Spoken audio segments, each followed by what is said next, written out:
Hivi, unafahamu kwamba ni zaidi ya miaka 50 imepita tangu binadamu kufika mwezini kwa mara ya kwanza? Tarehe mosi Aprili mwaka 2026, misheni ya pili ya kusafiri kwenda mwezini ilizinduliwa rasmi, na misheni hiyo ilipewa jina Artemis 2. Artemis 2 inakadiriwa na wanasayansi kuchukua takriban siku 10 hadi kukamilika. Na jana tarehe 6 Aprili mwaka 2026, wanaanga hao David Weissman, Victor Glover, Christina Koch na Jeremy Hansen walivunja rekodi ya kihistoria ya kufika umbali wa maili zaidi ya 200,000 kutoka duniani. Umbali huo ni zaidi kuliko mwanadamu yoyote aliyewahi kusafiri, wakivunja rekodi ya mwaka 1970 ya misheni ya kwanza kwenda mwezini iliyoitwa Apollo 13.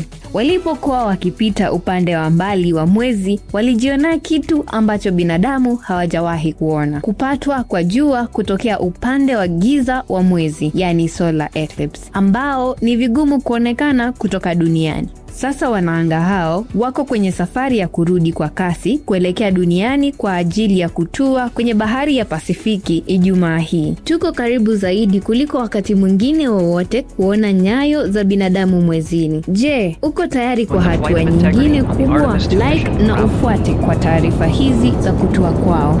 Mimi ni Brenda Kareji, Brainset Swahili.